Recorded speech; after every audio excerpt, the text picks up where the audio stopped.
Dear mothers and fathers, yes, mothers and fathers, abazadde mwenna ba caretakers ababaana abato musembere.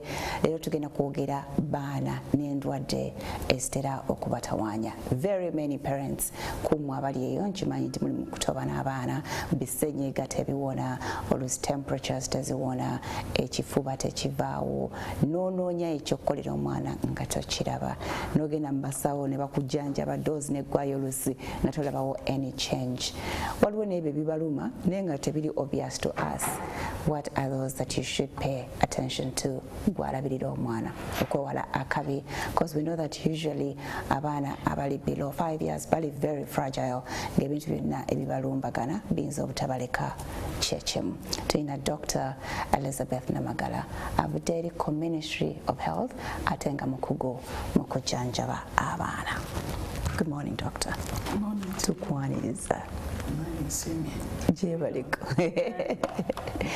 It's our first time on the show and we are glad to have you.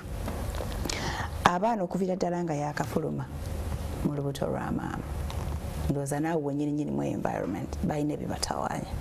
What are those?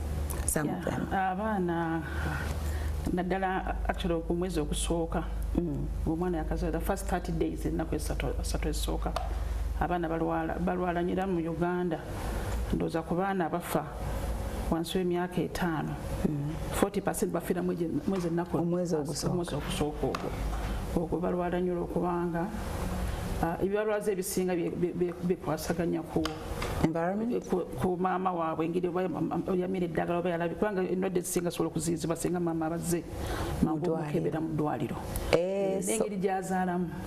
So butagenda continental oyinza okukiwona n'okugusa olubuto lwo n'oluzaala bati omwana alina yakubanga endwadde ezimu kati ng'ekisinga okuteganya n'ezimunaku aswat ezisooka abaana abamu bazaalibwa tebatuuse preterms. Abo ekisinga mu Uganda tulina malaria, bw'aba tagemeddwa mu mukyala akosa nnyo omwana ng'ali mu lubuto, olubuto ne luvaamu, ayinza obutafuna musujja naye olubuto terukula kutuuka, so kyekimu kisinga okulwaza ngeluvaamu nga terunevaamu oba naazaalibwa nga mutono nnyo obulusi nga tannatuuka, kati abeeramu azaaliddwa nga tannatuuka obanga mutono nnyo aba alwala mangu, kati ebasinga nabwo okufa mwezi ennaku asatu ezisooka nga bakazaalibwa. So kikulu nnyo maama okubanga bamuteeseteese bulungi, alidde bulungi, bamukebedde, bamuwadde eddagala eziyiza malaria, ate azwadde mu ddwaliro jjonjo. Kati n'ekiro ekibalwaza era mwezi ennaku asatu ezisooka infection, engeri gyazaddemu okuzaalibwa okwo, azaaliddewa kubanga bazaalibwa nga tewaliwo buyonjo, abaana bafuna infection. So ennaku asatu ezisooka nkulu nnyo kubanga zezimu ku bireese ne mu Uganda abaana kubanga bafa nnyo abali inexperience y'abamaama abamu. Not inexperience as such. Okay, I think it's also experience. Naye ndowooza oba kiba kiki ekigaana abamaama okujja mu malwaliro ng'ate amalwaliro gano agasinga services zonna zabwereere okuzaalira mu malwaliro bamaama bakyayagala nnyo okuzaalira ebbali eyo, bayinza okujja ne bagenda ne babakeberako ko naye nkya napulani kajja kuzaalira waka, oluusi biba transport bikozesebwa, oluusi tulowooza mbu ya experience anze mama wange ono yazaalira n'atuzaala abaana 9 fenaawe tuli. So culture nayo ndowooza abantu bagala nnyo okuzaalira okulinaana ewaabwe, emirundi egisinga transport abalemesa ayinza okuba ndi yalegadde okujja mu ddwaliro olubuto nolujja oba nolumuluma ng'ali wala nnyo n'asalona ng'akanzalire wano, naye abamu balina kino ekyoga nti waliwo omukazi azaaliza ku kyalo aba traditional birth attendant, bamanyi okubakkiririzaamu ennyo. So kati bw'abanga tazaaliddwe mu ddwaliro omwana era kimwongera chance nnyingi okufa oba okulwala, kubanga gy'azaalidde wayinza okuba si wayonjo n'amukozeeko amuzaalizza, ayinza okuba nga teyegendereza bulungi, kati naweerawo infection neyingirawo awo. Tejja kweyoleka immediately but as days go by. Usually infection ye mu baana abato terwawo nnyo kubanga ndowooza abanga waddewo obutali oba obukyafu bonna omwana mu nnaku batera okulwala mu wiiki esooka olaba nga bafuna emisujja bakola ate nekiro ekibaletera abaana nabo okukoowa omwezi okusooka nga bakazaalibwa omwana aba yakooye mama alwawo okujja mu ddwaliro omwana n'akoowa n'okittanya abaana bamira bakowa ne bafuna obuzibu ku bwongo nga kizze lwakubanga omwana akooye so kirungi nnyo maama okubanga agenze mu ddwaliro n'amira eddagala ne bamukebera ate tetukyagamba mirundi ena gyokka tusukka otwagala paka mirundi 8 omwana ng'akebera buli mwezi kubanga kirwa kirungi kubanga olwo endwadde ezimu zosobola okuziyiza singa zize olwo pressure eruma abamaama osobola ogiziyiza amangu singa mama abazze mangu omukebera so kirungi nnyo okubanga azalidde mu ddwaliro kubanga osobola okuba nti obeera sure nti ebikozeseddwa birungi n'obuyonjo weebuli ate n'agemebwawo kubanga endwadde zisinga kati zijja okumuluma omwana ng'akuze ezisinga zigemebwa kati tutunira okugema kukyali ku 3 at birth tugema nga bakazaalibwa olwoze bafuna nga bakazaalibwa nedda ngaalinga mama azadde zafuna nga azaaliddwa bawa polio BCG nga bakazaalibwawo kati ate naawa 6 weeks 10 weeks 14 weeks ne 6 months bagema omwana w'emyezi w'ennaku 3 omwezi gumu aba fragile and delicate oluusi kayinza okukaaba ennyo ne tulowooza kajja kuba kaana kakaabi so omwana n'akaaba n'owa ebbeere n'oteeka mu buliri nekaza okukeera n'owa ebbeere gwe ngolowooza bw'atyo waali agenda kuba mwana mukaabi tulabira ku ki obubonero kyobulaga nti ono mwana something is not right omwana nadda omuwere signs z'obulwadde zo tezibanga za mwana mukulu kubanga kati mu baana abakulu tulina okulowooza nti mwana afunye omusujja oba sesemeni kati omuwere ayinza obutafuna na musujja oba temperature nekabuse n'ekyobutayonka ekyokubanga omwana agonze oba nabeera nga olaba takyafistinga olwo ebintu ebimu byolaba nga omwana abayina amanyi atakyasamba ekyobutayonka ekyokufuuka yero mu mubiri naddala nga lunaku esooka ezo 7 ebyo kiba kikola kiyinza okulaga nti omwana alina obulwadde era abaana wansi w'emyezi 3 abo abaana bonna bwalwala mutwalirewo ddwaliro bwalwala nti obubonero oba afunye musujja oba kyo batayonka omanyi tumanyi obubika ennyo kati oluusi okatuukako nokaoira akabuguma noga mbadde nkabise nnyo nokabikkulako ate okabikulako bimpewo nekafuwako neka temperature ne normalizing geno olowooza mbadde nkabise nnyo and you don't bother taking them to a hospital. Abaana abato abawere obuye bwalwala ino mutwaliro mu ddwaliro kubanga signs ze tezijja kweraga ng'ezo omwana akuzeemuko kubanga bwengambye signs ezisinga zetunoonya mu baana abalala ziyinza obutajja naddala ya temperature bamanyi oluusi bwokulwala temperature nekabuse ekyobutayonka agaana okuyonka kati nokukaaba bakaaba nnyo nnyo nnyo olaba bakaaba nga obwoka bubaluma ngotandisa obubaluma oluusi nga takkuta naye olaba nga kisusse akaaba nnyo oba yeebaka nnyo nekyokusika ebbeere tasika bbeere kubanga omwana eyo sucking reflex y'amaanyi bwolaba eganye lijala omwana abaako ekikyamu okukaaba ennyo si kulungi n'okwebaka ennyo si kulungi era si kirungi muleka nti ate muleke yeezukusa yekka kubanga lwoba empulidde nga bagamba omwana mulinda azuukuka olyoka omuwa ebbeere ate ebamu ne bafiirayo nga tebamuwadde kubanga aba ayonka katono yeetaaga okubanga buli ssaawa 2 omuyonsa naddala nga muwere so kati omulinda kwezukusa yekka bwolaba nga kiseera kituuse ekyokumuyonsa ngaomuzukusa ngaomuyonsa every 2 hours alina okuba ku bbeere ekirungi ayonkako katono ayoka kubanga akabuto kaba kakyali katono so omwana atwala awa 3 awa 4 nga tayoyeza bbeere there is a problem Okay. So after the first month, bwaba agiyiseeko tubawaddewaddeko for the first 3 months, waziyitaako chances of survival are high? Ziba a bit higher kubanga abavudde mu zino ezerinaanyiganya ku ngeri gye yazaalibwamu neziba ku maama we endwadde eziba ku maama we kati zino ziba zizze n'environment kati bw'atandika naye kati ekiyamba ezemezi aba azaaliddwamuko ne immunity ya maama we okulwanyisa endwadde ezimu nga malaria kubanga maama we bw'abanga yagemebwa yamira eddagala afuna omwana afuna maama we kubanga ffe tulina malaria wano abaana bazaalibwa ne immunity ya malaria basobola omulwanyisa emyezi 6 egisooka basobola okuba nga tebalwala nnyo malaria ne begiyitawo batandika okuddamu okulwala naye endwadde zitandika mu baana ngo abakyali batonyo kubanga kati bw'atuukawo nga myezi bwe batandikira okumera amannyo oba okutuula amannyo ago gamanyi okuleeta ekibuno okusiiwa ne batandika okusikasika ne balya ebintu bafuna nnyo era endwadde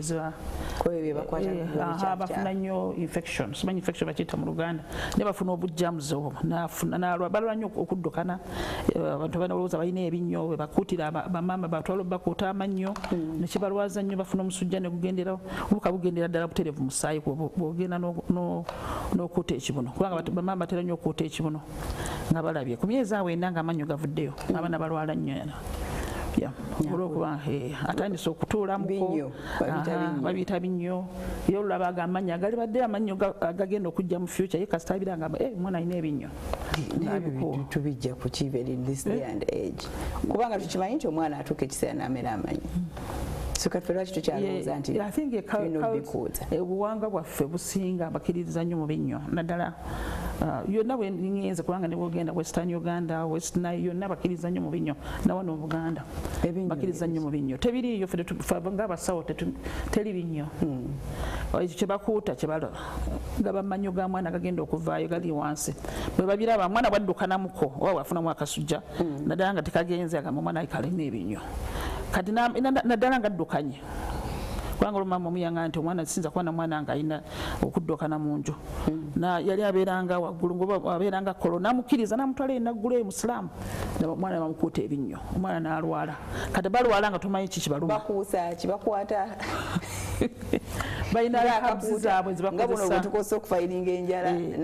kati abamu bakuuta balina habs bakozesa naye teziba nnyonjo ono omwana muto wa myezi ena ne bakuuta ekibuno ate ekibuno kiriko emisuwa mingi giconnectinga mangu nnyo ne system y'omwana omwana afuna infection nnyo nnyo manyi noba malamu omusaayi era abasinga oba totegedde nti binnyo olina okubuuza nti omwana mwagenze okumukolako ku binnyo kubanga emirundi ekisinga tebakubuulira abalaba babasala ekibuno abalala bajjamu amannyo basikayo amannyo kati abamama wanga agamu gasikayo agamannyo ge balengera ne bagasikayo kati ne gaggulawo ebiwundu ebiri diipu era obalaba nga babasaze ekibuno eno okusikayo agamannyo agatannatuuka kuvaayo nakino kibalwaza kati nayo kibalwaza nnyo nnyo era abaana abo omusawo olina okubuuza nti omwana mwamututeyoko okumukeberako oba bamukebedde ku binnyo mwakozeko ku binnyo kubanga ekyo kibalwaza ate n'otategeera ddala nti watotegedde toyinza kukizuula kubanga aba alwala nnyo nnyo omusujja guba gw'amaanyi nnyo era abasinga butajjanjaba naddagala ly'amaanyi nga ligenze emisuwa abasinga bafa omanyi logiki yakyo yannema okutegeera engeri gy'olowooza nti omwana alwadde ebinnyo ate nga okimanyi nti alina okumera amannyo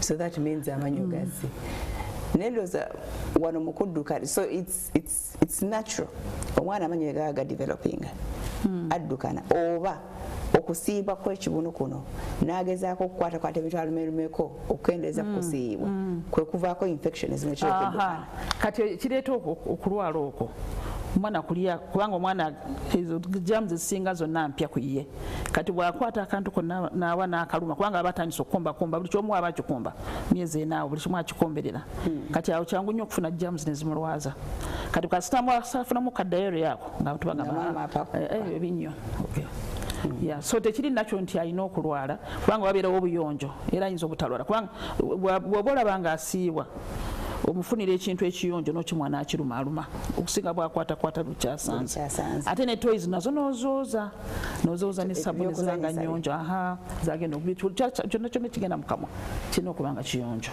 Speaking of immunity mutukubiriza nnyo okuyonsa abaana basobole okufuna immunity ebirwadde bireme kubalumbagana immunity eno kubanga tulabe nti ku the first 1 month endwadde zisinga kuva ku mama bye yakola nga ali lubuto oba oliawo ne environment n'engeri gya mwana gyazaalibwamu so wentandika okumuyonsa immunity ye eva ku bbere lyange etandika okukola ti ekolerawo kubanga kati ayina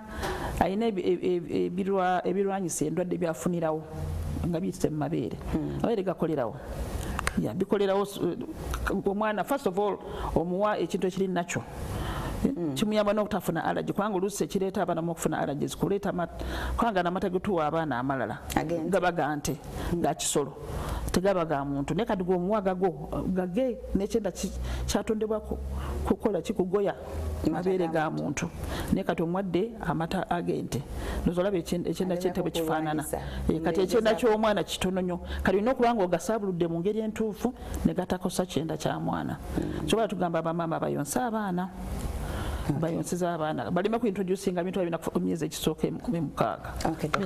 Ekyo ekintu kyoyogeddeko ekya allergies tugenda kikonako nga tukomewo katusooke tuwumulemuko. Yes, tulina Dr. Elizabeth twogera ku birwadde ebitawaanya ennyo abaana. You have kids and you're disturbed engeri gye balwalalwalamu. The number is 700-65-65-00 700-65-65-00 kuba oyitira tubuulireko biki ebikutawaanya. Tukomewo tuvaawo. Okay, thank you so much for keeping it. MwasuzeMutya tukujjukiza nti enamba yaffe eri 700-65-65-00 koyinza okuyitira ng'oweereza WhatsApp message okubuuza ekibuuzo kyo ku birwadde ebitawaanya abaana bo. Tulina Dr. Elizabeth Namagala mukugu mu kujjanjaba abaana oba Pediatrician. Yes, tunyumizaako ko katono baana ndwadde kyezirumbagana baana what stage. Then she spoke about or hinted ku allergies. Allergies tuzirabirawa. Allergies zo zikeera nazo okuluma abaana abamu kale zisinga zijja olw'okubanga omwana akula immunity ekula kati ebintu byasanga bijja muletera allergies mangu nnyo. Kale nga bwenkuganye nti omwana bw'omuyonsa amabeere ga muntu tegajja muteganya ne bw'otandika ate n'amabeere g'ekisolo Katonda yagatondanga ga kisolo kati otadde ku kyenda ky'omwana gayinza omuleetera okuba nti ajja kureactinga nnyo ku bintu ebirala byasanze bw'aganywa nga akuze it is okay. Bw'abanga akuze ekyenda nga kikuzeemuko kiyambayambako kubanga bagakolanga ga kisolo kubanga tugakyusa ne tudilutinga ne tugamodifyinga naye nga kyalabadde kirungi singa omwana singa kisoboka singa abaana mu kifo ky'okuba amata g'ente babawa olwo ge bakoze nga ag'emikebe kubanga bagezaako gabaga nti naye bagagezaako gakyusakyusaamuko ne geefaananyiriza amabeere geefaananyiriza nnyo amabeere okusinga gano ge tugula ag'ente. Ate ag'ente tetumanyi n'engeri yagasaabulula okiraba tumanyi engeri yagasaabulula oluusi abagaleese bagataddemu ebintu ebirala bamanyi ogassaamu soda baikaba bassaamu ebintu bingi nnyo so omwana gamukola bubi nago. Naye ne allergies zijja olw'okubanga abaana bafuna nnyo allergies ez'omubiri ndowooza olaba nnyo obwana nga babutuka nnyo okubutuka abamu bafuna ekintu kawompo wano olaba bafuna allergy n'abutuka nga muto babutuka nnyo nga bato pawuda oluusi ababutula abamu abalina allergies. So foreign things okugenda ku mubiri gusobola reacting just more of overreacting to something. So allergies bataganya nnyo nga bakyali bawere era abasinga babutuka kati abaali baddemu allergy already nga abamu nga bali just naturally allergic nga bayinza okufuna asthma mu bukulu era nabo bamanyi okweraga bwe bati bafunafuna era okubutuka face mu matama kawompo bafuna na kawompo. Waliwo bebi gwe bagambye asiibwa amatu omwana abeerawo naye bebi nnyo alinga taweza na 4 months abeerawo n'atakula kaseera then n'ennyindo n'amaaso so yeetaga ENT. Kati yeetaga kubeera reviewed okulabira ddala lwaki okutokumusiibwa.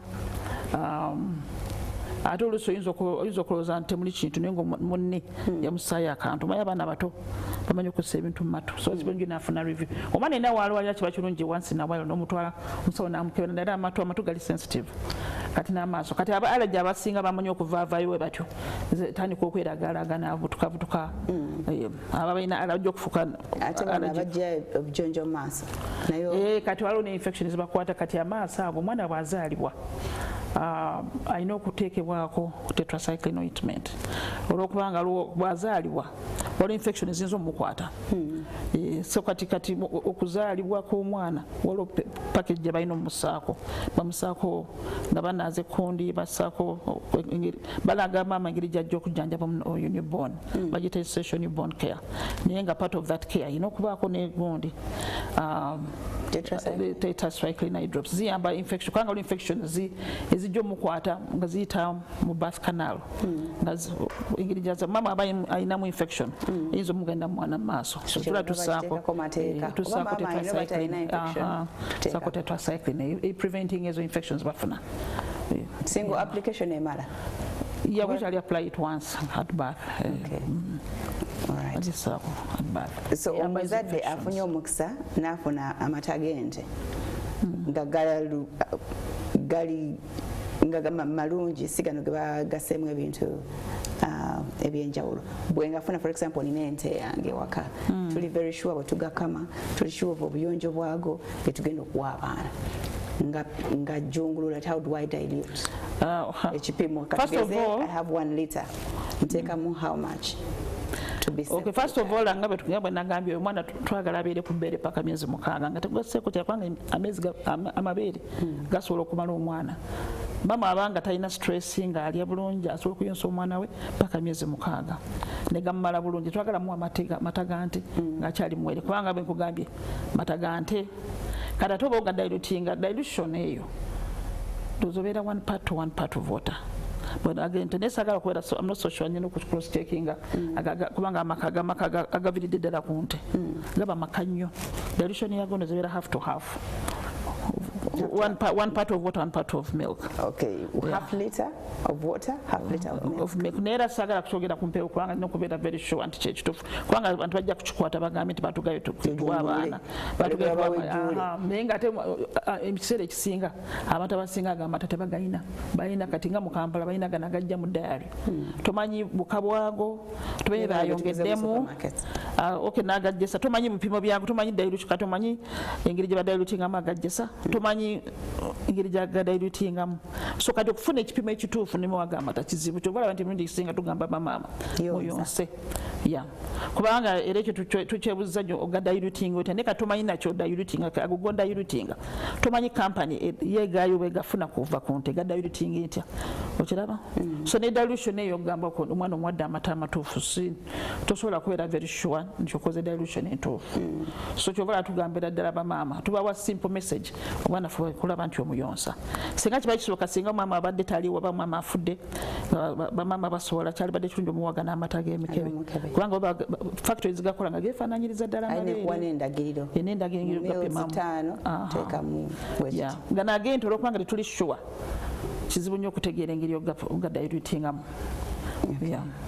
naye nga togamuwa tolina gamuwa kubanga kati bweŋŋamba nti gadilutinga gamu tegaba maka obuka bwago olondooza laba ogula fresh diary nejjesa ebipimo byabyo even dilution yabyo tosobola kutegeera baba gadilutinze emirundi emeka nga bagajje ku nte so tosobola kuwa maama kipimo kituufu wadde abaama abagaba waabwe ne bakola kubanga olaba bagamba nze abange bakulira ku mata naye guba mukisa bino abagenyi bwe bajja okutukyalira nga twazadde and tubawa bakwate ku baby a baby safe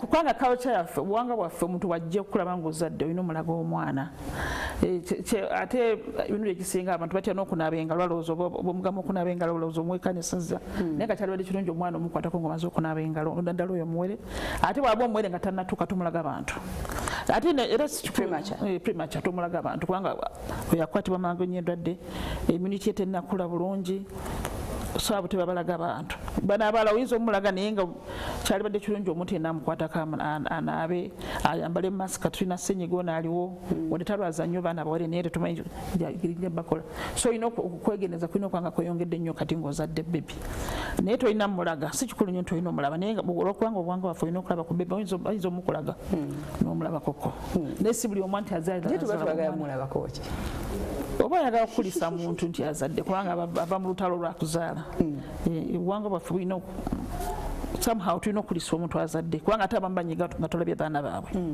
okiraba n'okwegendeza kuba kungi okunaaba engalo ng'otegeka ebyokulya bye omuyonsa ng'okola ki n'okunaaba engalo ng'okutte ku bubi bwe kubanga ate abamaama abasinga balowooza obubi bw'omwana tebulwaza naye nabwo bulamu obuwuka so obuyonjo bukulu nnyo nnyo nnyo nnyo ng'odiringa n'okukola ki okuteekateeka ebyokulya by'omwana kubanga bamaama tebanaaba ngalo tebafaayo nnyo ku buyonjo kale kikobola nti ebbeere liyamba kubanga ebbeere libeera sabike muli munda omwana aba agenda kukola ki kuliyonka nga liri ki naye ne maama ine ekirungi okuba nga muyonjo naye kati bwogamba maama oyo naddala maama muto oba atannakula bulungi oba muto takola nomugamba atandika okusabula amata gapime olaba nti obukyafu buyingirawo nnyo mangu okusingira nga omuwadde ebbeere kyobola ne bamaama balina obulwadde bwa sirimu tubagamba era bayonsa abaana kubanga twakizuula nga omwana nga oyagala omuziyiza sirimu sirimu ate nafuna okuddukana era abasinga bafanga kuddukana nga ne sirimu tannamufuna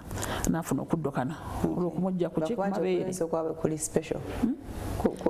baba kuddagala bafuna amalagala mwana bamutreatinga ne maama nabeera kuddagala netuziyiza obuko baliwedde bugenda mu kamwa k'omwana nga biyita mu bbeere so katumugamba ayonse kubanga twakizuula minisitule yakizuula nti abaana bafa nnyo okuddukana nga babaganye okuyonka. Okuddukana kwali kuva ki ku kawuka? Okuddukana kwajjanga bw'ogamba maama nti olwokubanga alina akawuka tajja kuyonsa mwana nga maama alina okuyiya byajja okuwa omwana ajja agenda anoonya amata asaka amata alina gyagasanze ebikopo bicaafu byagatabuliddemu ng'obukyafu buba bungi nnyo ng'abaana abasinga bafa okuddukana. Naye nga bikyali ku exclusive? Exclusive 6 months. Abaana aba HIV abalina akawuka? Era exclusive breastfeeding. No additional feed? For the first 6 months. For every parent or specifically baana abali HIV positive? Bonna 6 months, bonna abazadde bonna tugamba 6 months okuyonsa. Then yeah. Mukutuuka mu kubika omwana awo nawo ndowooza tukolerawo ensobi nosanga kibebi nga bakyambaza ovulo ekibise bakitaddemu busocks munda kirina bugloves kirina enkofiira bakitaddeko obusuuka busatu bataddeko shawl kungulu bataddeko ka blanketi nateekako ne kaduve nateeka mu katanda nateekako net. Kikulu nnyo. Wadde tugamba abazadde bano omwana eyakazaalibwa alina okubikibwa alina okuteekebwako enkofiira kubanga twakizuula nga abaana bangi mpewo yabayitangamu ne balwala kale wadde tubagamba basabike naye olina okukola ekyekigero kubanga tuli mu bbugu mulingi olwo nasanga amaze okumbika atasaako n'akatto kungulu so kati omwana kirungi omusabika obulungi kiba kirungi waba muwere omwambaze buno busuuti kubanga bo bubika omubiri gwonna naye mubika ekigero tumubika nnyo kubanga abaana abo olwo bosanga nga bafunye skin rash naye nga yabbugumu naddala batera nnyo okubutula nolanga oli abutuse naye nga omwana amusabika nnyo ate ngaolusi ebintu byamusabisemu birimu kapiirapiira bwe biti nareactinga nabeera nga yinayina talina mirembe so okusabika kirungi naye kusabika ekyekigero singa afunye obusuuti obwo obulungi obwo bwa kotono obulungi nnyo overo obulungi nnyo naddala nga muwere agenda akola n'akasuuka ne ka blanket wabeerayo empewo oyongeraku n'enkofiira bwabanga muwere musaako enkofiira kubanga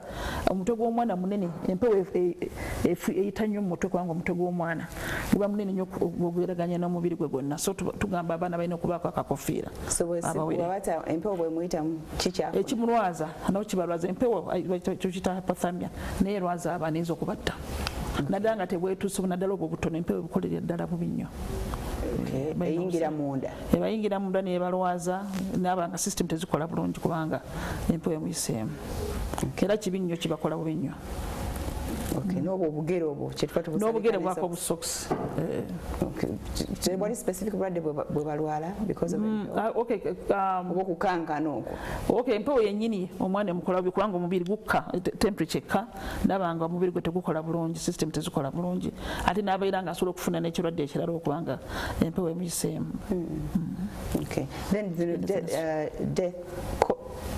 Okufiira mu kitanda sudden death infant syndrome awala abaana abafa abaana bafiira mu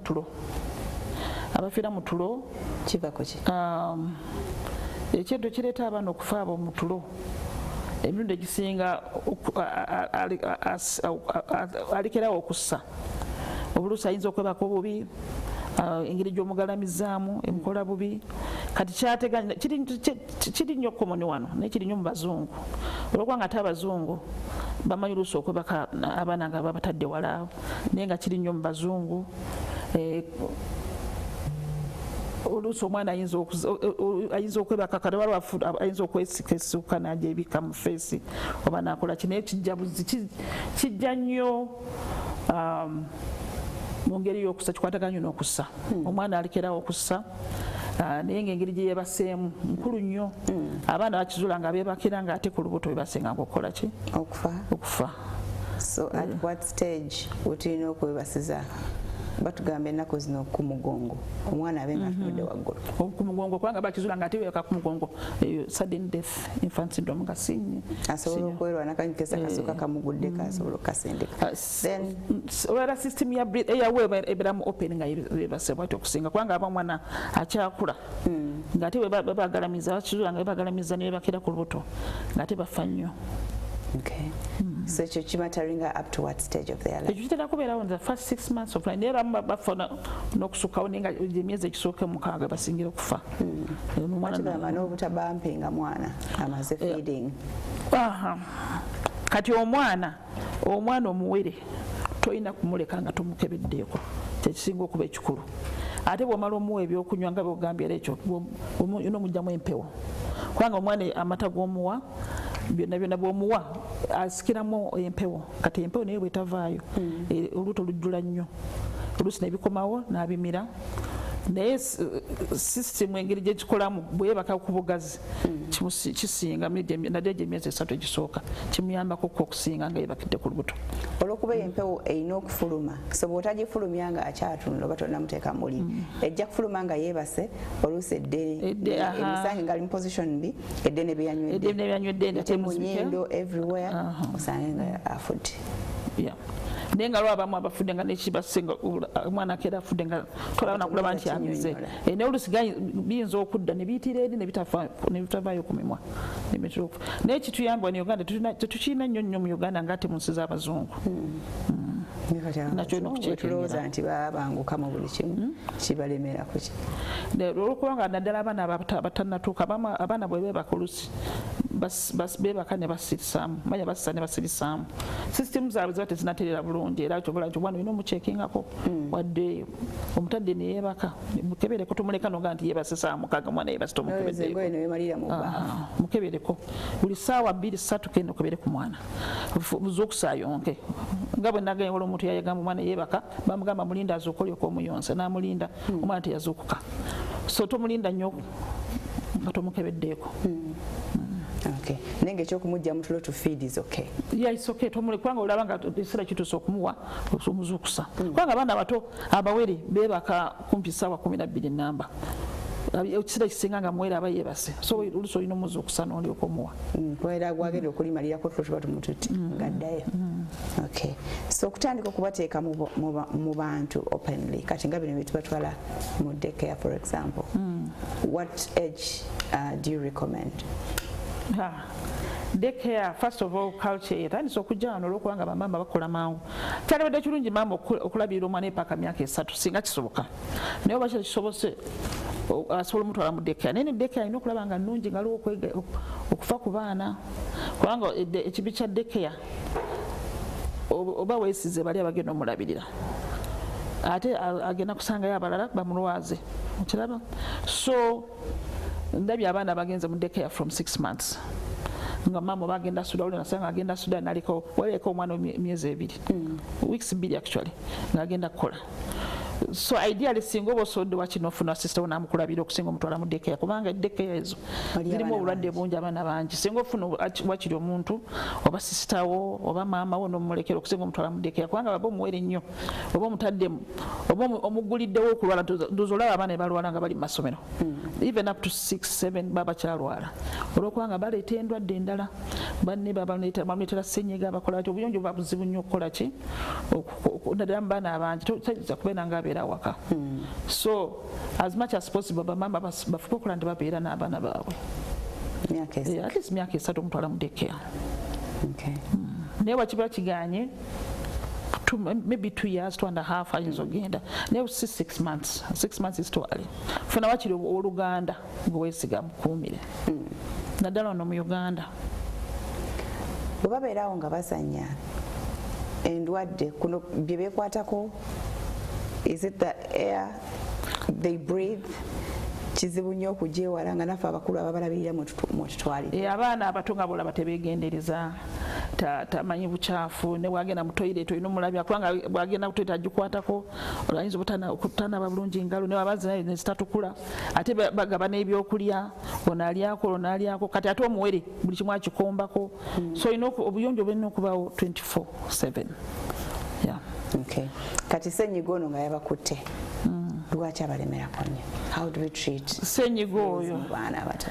senyiga ye ndwadde y'abaana endoza esinga okubeera ddala common mu baana kubanga first oba etambulira mu mpewo nga bwomanyi tusenyiga akwata atambulira mu mpewo naye akwatira nnyo ne contact kati nga bwomanyi abaana abato ndoza olaba abaana nga bazanya beekwatako beenuuna bekola batya bagaba n'oba okulya ne bakaba akatono bakalyakuli n'alyakuli nanywa ku kipo najwa so flu kizibu nnyo muziiza mu baana naddala nga basoma oba bali mu daycare kubanga akwatira nnyo contact nga bwolabera covid was spreading ne senyiga bwati was spreading so eyo senyiga ye oba olina kumanya ngeri yamuziiza namuwa gundi first aid ate n'okugoberera omwana kubanga yo senyiga emirundi ekisinga taba mubi kubanga ajja kujja omwana tamulwaza nnyo naye abamu ennaku zinatandisa obalwaza n'abawa omusujja bwolaba omwana nga alwadde nnyo nnyo mutwale mu ddwaliro aba omusujja gweyongedde nnyo ayokya nnyo oba akolola nnyo oba assa kumukumu oba assa bubi ebyo bino olina okubanga signs eziyinza okulaga nti senyiga yayongeddeyo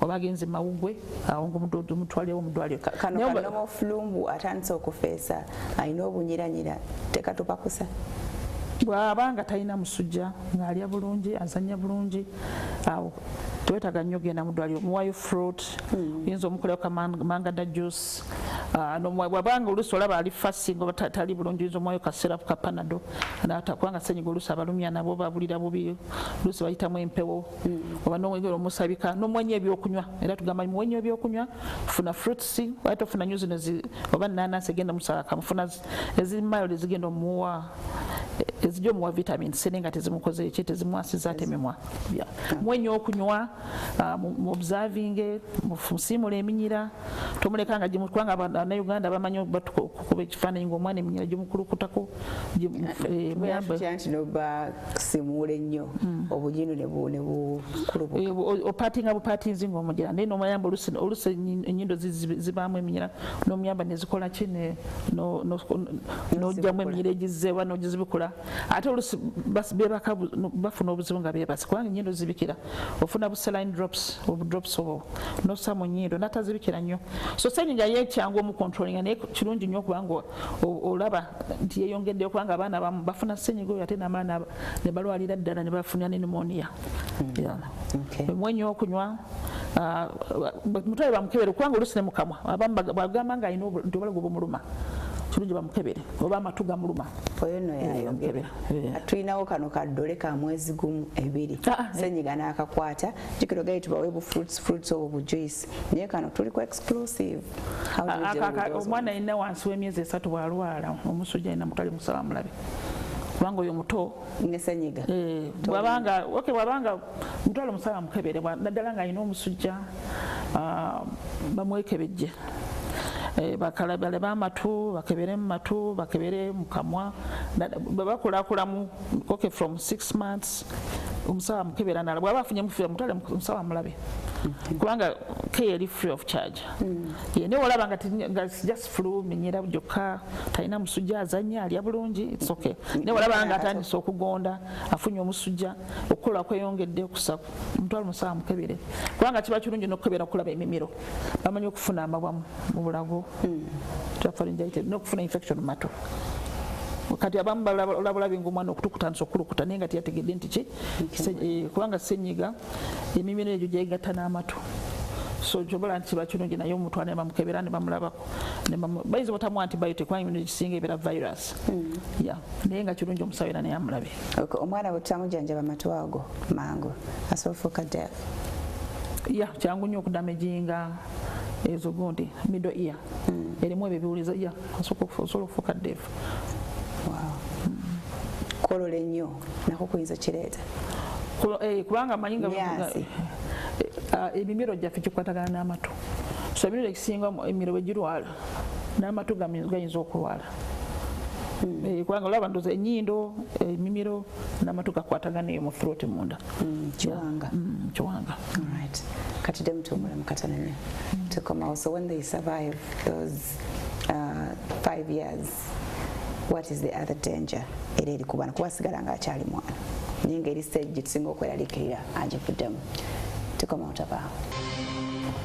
Okay, thank you so much for keeping it. MwasuzeMutya waliwo abuuza ano musawo nti ebinnyo bwe biba tebiriiyo omwana bw'amera amannyo ng'alina omwezi gumu gwokka kiba kiki ekyo omwana asobola okubeera amannyo ku 1 month waliwo abagamera naye gaba ugalika buli sinegagirako kubanga omanyi waliwo omubiri gulina natural system amannyo gonna amala nagakuulamu n'afuna amapya agasooka nebeera milk teeth agayinza okujja waliwo abaana balina abnormalities abayinza okufula amannyo kubanga lwo benalabanga bamuzadde n'amannyo era naye zimu ziba zitya zibanga syndromes abaana bazaalibwa nga balina abamu genetic abnormalities abo ne gajja amangu naye nga sigwa obikulamu wakiri oba oyagala tebagakuulamu omubiri gulina natural system ekuulamu amannyo g'omwana so abajja gakuulamu even earlier compared to bali abalala kubanga batuuka bonna 4-5 years 6 bakuulamu amannyo gonna ne bafuna sete empya milk teeth neggwamu nafuna amannyo amapya mbadde simuyangu omwezi ogumu walabakoze bensinza okulabako benalabanga bazaliddwa n'amannyo balina n'ebikyamu ebirala waliwo genalabanga ebyenda biri kungulu naye nga alina abnormalities naye olabamu agakeera ennyo naye ogaleka togajjamu nsigo olina ogajjamu toli musawo okiraba kale kikola abantu kugenda wabanga kimutawanyiza nnyo agende wa dentist yeebuuza actually kyekisinga ye message esinga obutuufu Pediatrician agende wa dentist amuwe amagezi nti omwana muzadde oba amannyo gazze gakedde nnyo tumukole tutya kubanga gaba mannyogeera gajja kujja olusi gayinza okukeera kubanga olabamu benayo abamize amannyo emirundi ogusooka ku myezi 9 naye nga nokijja kiri rare naye nga kibeerawo naye sigwa ogakuulamu gwengwa omuzadde oba tumutwaleyo mubaki abasajja abo balina olukato bakozesa enkato ne bakulayo amannyo tekirina kukozesebwa ekyo torturing the child olukato olumanyi so twogerekoko katono ne ku kkondi hygiene y'ekkondi lirina kuvaako what after how long ekundi ero teritera kusukka weeks 2 era bweriba in fact usually within 7 days ekundi bwelibanga lidressingiddwa bulungi livaako tugamba abazadde bakozese otuzito otunnyo eno aga drip ago gabakozesako ku saline water sigano geneefumbire nenjiwamu otunnyo twange nensigako bwewanga tewali kwanga olusi luyinza ogamba mama afune drip natasobola gifuna ayinza okutula kufuna akannyo n'amazzi amafumbo obulungi nassamu kutunnyo n'adressinga naye singa drip eba nnungi kubanga yo ebansabike bulungi ate oba oli sure yakozesa okudressinga ntya ntonyezaako kubanga ekkundi olyetolooza lyonna kubanga bamanyi okusena kungulu eno wansi ne batassaayo olyetoloozaako lyonna bwe libanga ddala terifunyeemu kutana kwonna within 7 days kaba kakutukako sikayambako okutuka ndaba nkalikkale bwerebwe waliwo olusinga olabanga kafuuse konna black to drop by itself kubanga oyinza okakutulako ate n'oleeta omusaayi banookola ki ate n'otya nnyo nekeko kavaako kokka bwolaba tekavuddeeko usually wabeerawo infection okutana okwo kukaleetera okubanga kalemerako okuvaako ate olusi n'ensiba yakola ebimu basiba nga binene nnyo nebikola ki nebitakala mangu naye wakassaako bakadressinga kavaako okusiba bakutusibira mu ddwaliro bakasibira mu ddwaliro nga amaze okuzaalibwa naye nkajjako after some time kebasibye sikajjako ako kebasibyeko okutugga ogamba okutugga ako kebatugga konna kaviirako wamu nekkundi batugga omusaayi gulekerawo okujja kasobola okukala so if I go beyond 2 weeks ng'omwana kakunte kavuddeeko ngendewo omusawo kiba kirungi nolaba olaba nga kaluddeko usually wabeerawo okutana kwe kusinga okukaleeta wabeerawo okutana nga kuganye ekkundi okuwona obulungi ne kabeera nga tekakaze kubanga tekasobola kubaako nga tekakaze okuva kwako kalina okuba nga kakaze konna ne kakala bulungi ne kejjako kokka kejja nako kokka ate wekagenda okwejjako ngeno watandisa okubunira kubanga ate waliwo kajjako kyova olakisa ekirungi ga mama nti ate kajjeeko olwo kebajja kati ne balekawo nga wasamye nga aliwo akatuli nawo kayinza okuleeta okutana nafuna obuzibu munda. Okay, let's talk about jaundice. Kamuli. Kamuli. Baana ki abatera okufuna kamuli? Kamuli. Okay, abaana bonna bafunamu kamuli. After tatera kujja mu first 3 days. Bwakera ennyo okujja. Usually neyalaga nti waliwo omwana afunyemu infection.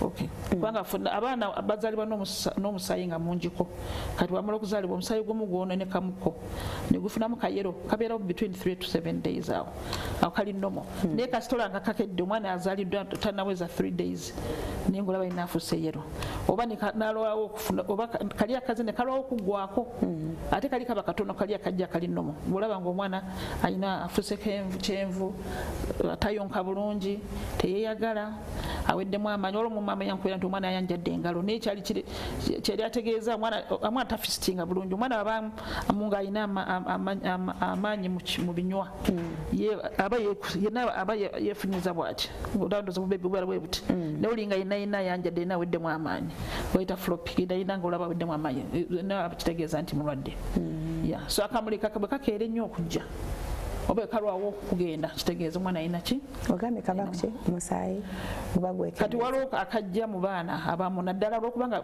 kajja nnyo nga blood group ya maama nja kufuna omwana omusaayi gumu gwononekamukunekamujamu kayero kaba katono nnyo ako kagenda kokka naye kati ak'obulwadde kakeera ate kalwawo okugenda mwana lunaku 2 ng'afunyewo kyenvu ate nga wayero nnyo ate nga aliko sayini endala eziraga nti mulwadde tayonka aweddemu amaanyi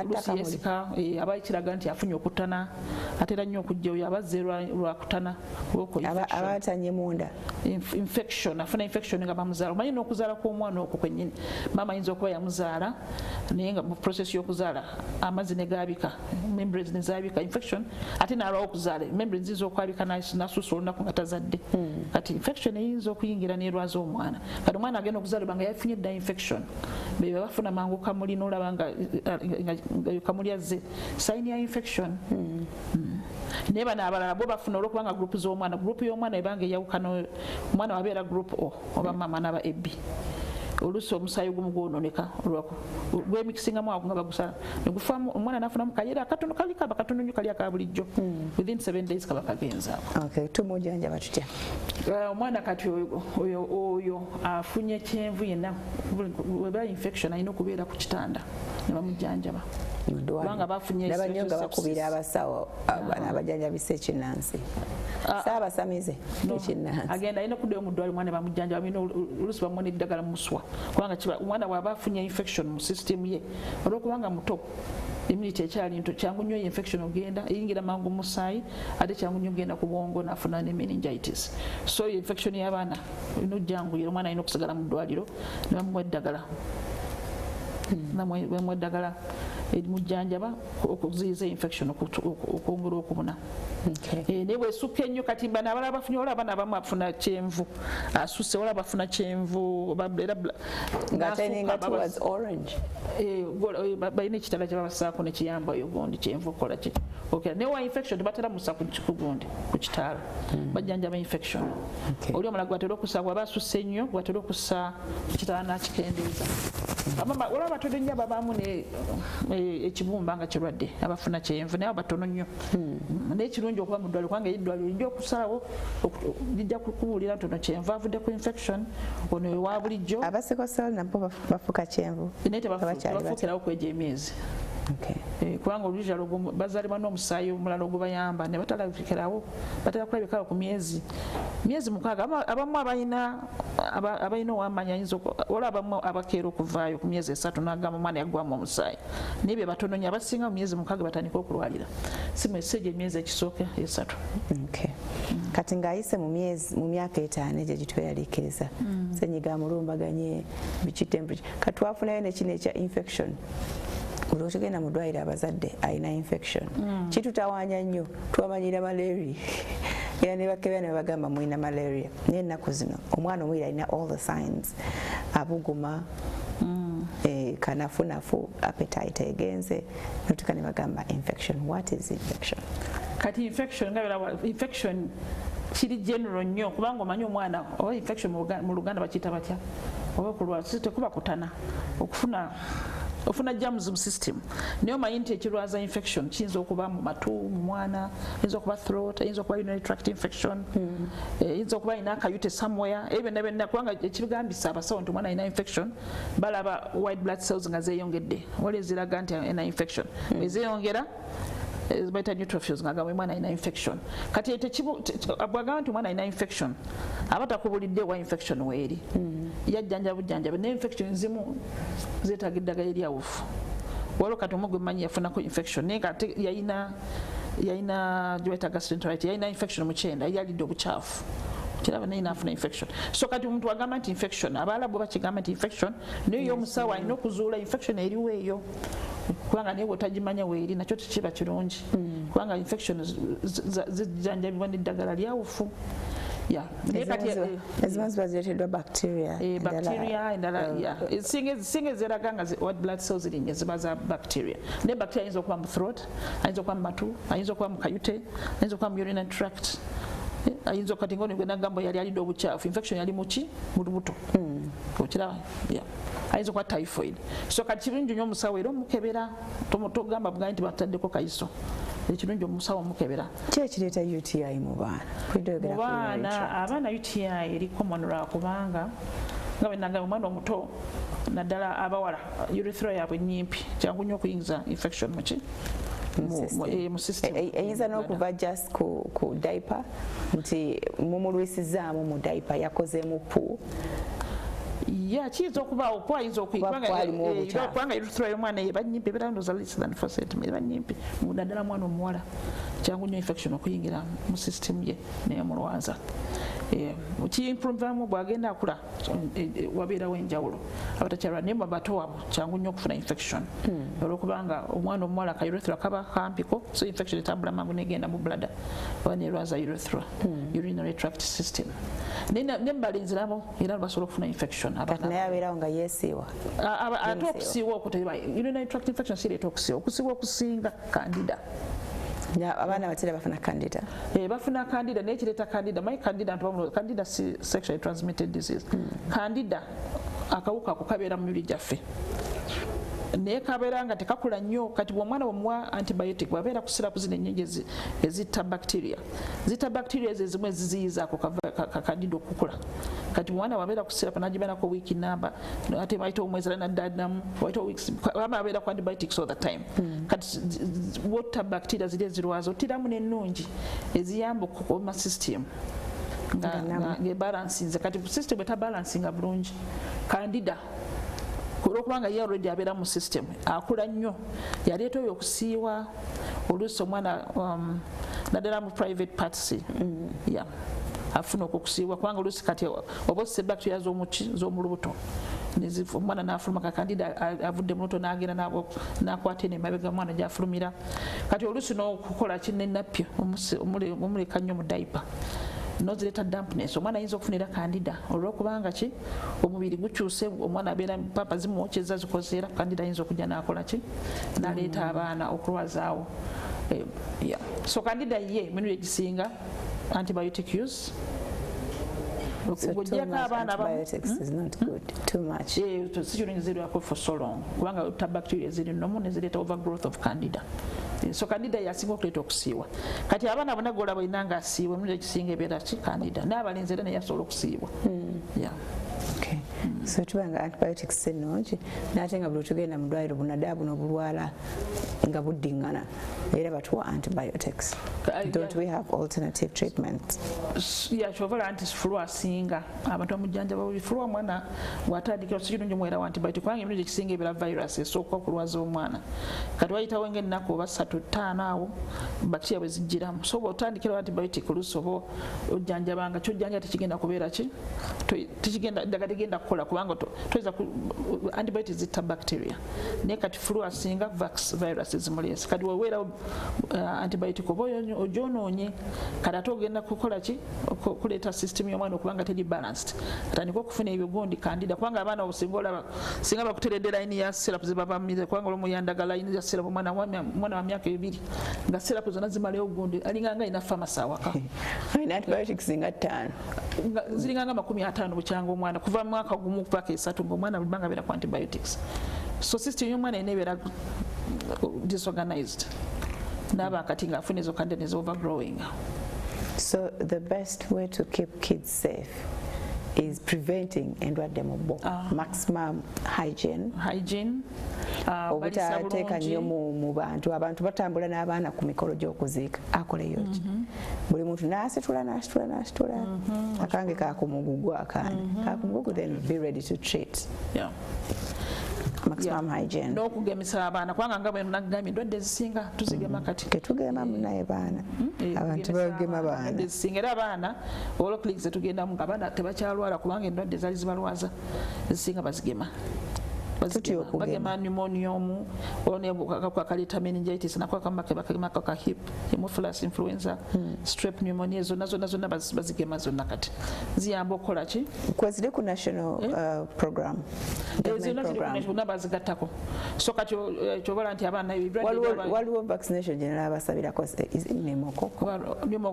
nimokoko ya pneumonia ereeta pneumonia bagisabirako sente gavumenti olusi tebaayo mu system ya gavumenti ne mu private sector lusitebeeramu kati abamu ne bagireeta privately ate nga nnungi kubanga oba oziyiza endwadde ezalibadde zirwaza naddala sore throat ezo meningitis pneumonia oba okendeza ku omwana batajja nakufuna gino emimiro egiruma kati waliwo obulwadde obulwaza mu throat oba strep pneumonia alwaza nnyo throat ayinza n'okulwaza edda omwana ayinza okufuna okulwala kw'omutima ngaafunyeyo throat infection naye nibagigema kati ne tulina rotavirus ereeta watery diarrhea amalanga nnyo abaana amazzi neera nabamugema so kati endwadde ezaali ziteganya abaana ezisinga zigemebwa mugemebwa ne malaria katulina mosquito nets kati ogenda okulanga omwana ebyala bimulwaza bitono nnyo babitono nnyo kubanga bw'aba agemeddwa bulungi ate kati nebawo ne booster doses wali bakola mass immunization ne babaddamu abaali batagemeddwa so mu baana tufanye okulaba nti tukola prevention kubanga omwana aba alwala ayinza okulwala ennyo nalwana okulaba nti oziyiza mu buyonjo kujjanjaba amangu ate tomuluisaako omwana aba alwala mutwalirewo mangu mu ddwaliro tolwawo nnyo okukola ki kumutwala mu ddwaliro bwabanga omwana bakuba ennaku 3 mala omwana embeera ekyuse mutwalire mu ddwaliro ayongedde okussa obubi omusujja gweyongedde asese mwana inaina asesema nga koba konna tekasobola kusigalayo mutwalirewo mu ddwaliro tomukuma waka okuddukana kwonna kasitola nga asusse ennaku emirundi 3 olunaku nga ayiwa amazzi oba addukana watery stool mutwalirewo mu ddwaliro tobaliisa waka abaana oyinza okujjanjabako obusooka akafulufulu akakasooka akasujja naye olaba nga byongeddewo twalirewo mu ddwaliro. Then constipation mu baana is also another one. Omwana namala wiiki namba nga tafulumye naddala obuwere ngenokola akatandika ofulumya akakka nga kawunya mu bawere constipation eri common naye emirundi egisinga noluusi abaana baba tebafuna mabere gamala waliwo oluusi maama kuzaala omwana nayonsa kubanga oluusi tomanyi kyomuyonseza omwana aba nga tafunye enough breast milk bweba breastfeedinga mo nakola enough stool oba nafuna amazzi agamala nayisa nagira naye mubawo byokunywa bwaba asusse nga avudde mu 6 months mwenyo ebyokunywa akola juices ezo eziri sweet for the child tozisaamu na sukaali bwozikola nga ziri nungi nnyo nanywa juices ate zino eziri packed tetwagala packed juices kubanga basobola ozinywa naye nga tetuzirikomendinga nnyo lwakubanga tezibaamu birisa process y'okuzikola ezisinga ziluzinga vitamin C yetwagala mu fruits so as much as possible bw'oba osobola weekolera juice waawaka omwana olyoka omuwa juice ate okubawa akanyanya ng'olaba aganya agera ne ku poti neyekkama kayamba nnyo akanyanya n'akacungwa nako kayamba nnyo ng'ali constipated n'okumuwa ennyo ebyokunywa abaana oluusi tetuba byakunywa bimala muwe nnyo okunywa bwebukola bwesabira n'amazzi kubanga bulabanga n'oluusi abaana bazannya nnyo oluusi nga yetangamu fluids mwenyo okunywa naddala nga mulwadde mwongere ebyokunywa mwongere ebyokulya abenga eyo need y'okulwala kugisupportinze n'ebyokunywa n'ebyokulya. Okay, and then we talk about seizures okwesika mu baana abato mwana ki alina alina chances ez'okwesika abaana okwesika kw'abaana okusinga kungi okwesika kungi nnyo endwadde eri common nnyo mu baana kirwadde kubanga ekisinga okwesika okusinga okungi olwokuba kwetuyita febrile seizures abaana abamu beesika olwa temperature bweba erinnya omwana oba afunye flu nga temperature erinnya oba afunye malaria temperature ng'erinnya nnyo mangu nnyo naye ba teri waggulu naye kasita yatandika okulinnya n'erinnya mangu nnyo abaana abamu oba kibanga genetic kiri musaayi gwabwe beesika ola temperature erinnya amangu oba egenda okubeera waggulu ekyo kisinga mu ekisinga bakyatugrowinga by 8 years atakyadda mu kwesikasika naye olaba isika nga kiraga ekirwadde kiri ku bwongo nga bwongo kati abana abaana bafuna damage abamu ku bwongo abakoowa nga babazadde bafuna okwesika kusaba kwonna kuno ku bwongo kuyinza okuleeta omwana okwesika naye nekira omwana yenna bwe yeesika alina okugenda mu ddwaliro kubanga oluusi eyinza okuba sayini ya meningitis mu baana abamu yinza okuba sayini y'obulwadde endala bwobwongo so okwesika kwonna omwana yenna kasita yeesika kizibu nnyo gwe maama okutegeera nti kizze lwa musujja oba kizze lwa meningitis so tugamba omwana mutwalire mu ddwaliro neetaaga essaawa mmeka okubanga natuuse edda mutwale omwana oyo first of all oba omutwala mukoleko making sure nti tomuyawe kubanga babayiwa ebintu nga beesise bwabanga temperature mukebedde nga yokya nnyo lira amazzi agawugumamu omusiimule temperature ke omwebase bulungi ku ludda omutwale mu ddwaliro tomulwisa mutwale mu ddwaliro musaba mukebere tomuyiwayo ate bayiwa omululuuza bateekako n'ekijiiko mutwalire mu ddwaliro bw'oba olabanga oba mulaga eri wala oba eddwaliro ddene wasooka ka klinika kumpe mwe ku ddagala eziiza okwesika kubanga omukwesika okwo abaana bamanyi okumira abamu beesika ne bakola ki ne bafiira mu kwesika process y'okwesika nemutta so kirungi nnyo okuddukira klinika esookerwako yonna ne bamuwa mu system kyekyo ekiba kisika obwongo bufuna awa firing wabaawo sparks kubanga obwongo baffe okukosa amasannyalaze kale ekitundu ky'amasannyalaze kiba kifayaringa nnyo okusinga ebitundu nekireeta ezo movements okujja gabanga amasannyalaze gatali controlled era ne baba kabeera obwongo olaba nti awava okwesika wabaawo walaga amasannyalaze mangi okusinga paati endala asobola n'okufa osobola n'okufa kubanga naddala positive omwana ngeri bwayesika ayinza okwebakira ennyindo ate n'abakulu recently twafiira omwana wa muganda waffe omwana ali 18 years yali agenda ku university neyesika neyebakira ennyindo n'afa yaziira baziira ayinza okwesika neyevuunika ate manyi wemala okwesika yebaka yali talina birwadde bimanyikiddwako yafuna okwesika nga alinga 14 years naye nga bakukontrolinga nekolo yesika mu kiro kyonna ndowooza tewali amanya nti yesika kati bamusanga nga yebase ate si omu bangi nnyo abafudde nga bakuze ne beesika ne bakola ki ne beebakaira wakatto ne kabanyiga n'afa kati mu baana abato olina omussa ku ludda tomuwaayo bintu temperature gisse n'amazzi agawuguma omukole ki omutwale nga omututte mangu mu ddwaliro tomuyiyeyo bintu simanyi byehabuhabs ebyo mululuuza musawo yamukebere kubanga tetumanyi oyinza okwesika oyinza okuloza musujja naye nga alina ne meningitis alina malaria ennyini yaleeta okwesika malaria naye kubanga malaria agenda mangu ku bwongo otamujjanjaba so omwana okwesikako omwana alina kuba mu ddwaliro omwana ayinza nokuba mu bbanga neyesika from nowhere wala abafuna damage kana ddala abaafuna okukoowa abaana abasobola okwesika abamu even later in life like at 16 years kikyasobola okudda neyesika because yali damaged wali mukusali kitera nnyo okubeerawo mu baana abo kale bensinza okulaba abafuna damage olwo bendabye nga alinganga olugenda nga alinga 7 years yatandika okwesika ne bagenda okutracinga nga yafuna damage yakoowa naye n'abanga ali nomo then atandika okwesika naye bamuwa eddagala atandika okugenda ogambe bw'otuuka mu ddwaliro bakuwa eddagala ezisiza okwesika so can I have that at home kwekuumisa osobola naye kati omwana wayeesise muno ekisinga amala okwesika beebaka bafuna otulo oba olimu otya waliwo olisobola okuyisamu muweerawo wennyini nga yeesika olimuwera mukamwa eba kimpiso osobola okuba rectal diazepam naye I think it's better kumutwala mu ddwaliro kubanga abazadde abasinga okwesika kubakanga nnyo obutasobola kikola the right way mutwalire mu ddwaliro Okay, but although it is also hard watching your child all the way to the hospital, buchobola ngambi nti bwoba omutwala mu ddwaliro eddeno oyitira osangawo clinic abasinga yitisa ne emergency omwana asolomuwa ekiziiza okwesika nabanga bamuwayo kavalium n'agenda nga takoze eki tomutwalira nga mayiro 2 sookera mu clinic esookerwako bamuwe first aid olyoka omutwale mu ddwaliro naye baba balina omukebera kubanga okwesika kwonna kulina okukeberebwa olina okutegeera ddala gubadde musujja abadde malaria balina bajjako amazzi ku mugongo okukebera ddala ekireesa okwesika. Okay. Zara from Masindi agamba, I have a son who got a swelling around the Fontanelle. Which one is that? Akawumpo. Yeah, Bakaitan. Fontanelle. At 3 months, I have tried to get help from different hospitals but failed.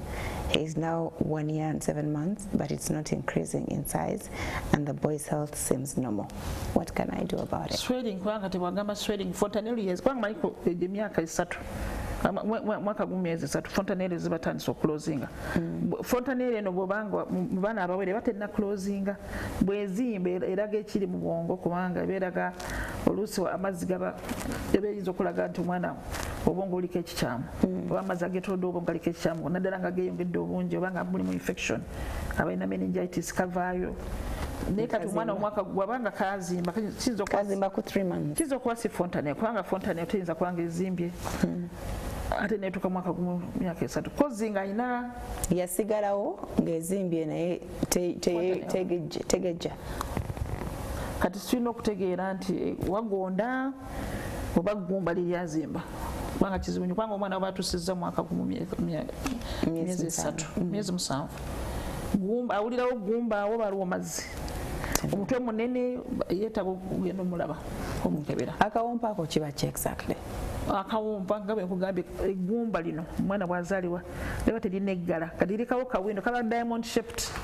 ne kagenda bw'agenda akula kagenda kaziba obusinga abanga n'obutuli buna ku bwongo nga buna osobola okulirawo amazzi agakwata ku bwongo kati naye kano ke kasinga obunene ko okwata n'okwatira ddala n'olabya ddala mulimu amazzi ku bwongo kaka wansi n'olanga mulimu amazzi kati omwana bw'afuna infection y'obwongo oba ekintu kyonna kyonna ekireeta amazzi mu bwongo okwetooloola ageetooloola okuba amangi kavaayo ne kazimba era omwana wajja ayina nga kazimbi kiraga nti alina infection ku bwongo oba alina amazzi mangi mu bwongo nekeggala kati ku mwaka gumu kaba keggadde ako kaba tekakyaliwo so bwetubika omwana enkofiira bimu ku bitu batuprotectinga no enkofiira kali delicate nnyo I can't touch it I can't even mothers touch it then nagambye neno allergy manyi kukwata wano skin rash no leta cradle cap kabeerawo keka mwana tekaba nti kali dangerous naye lwakubanga fe abasawo lwatumukebera okakwata n'okawulira olaba kazimbye nnyo kayinza okulaga nti ki waliwo kikyamu mu bwongo naye kati oyo agamba okuva ku myezi 3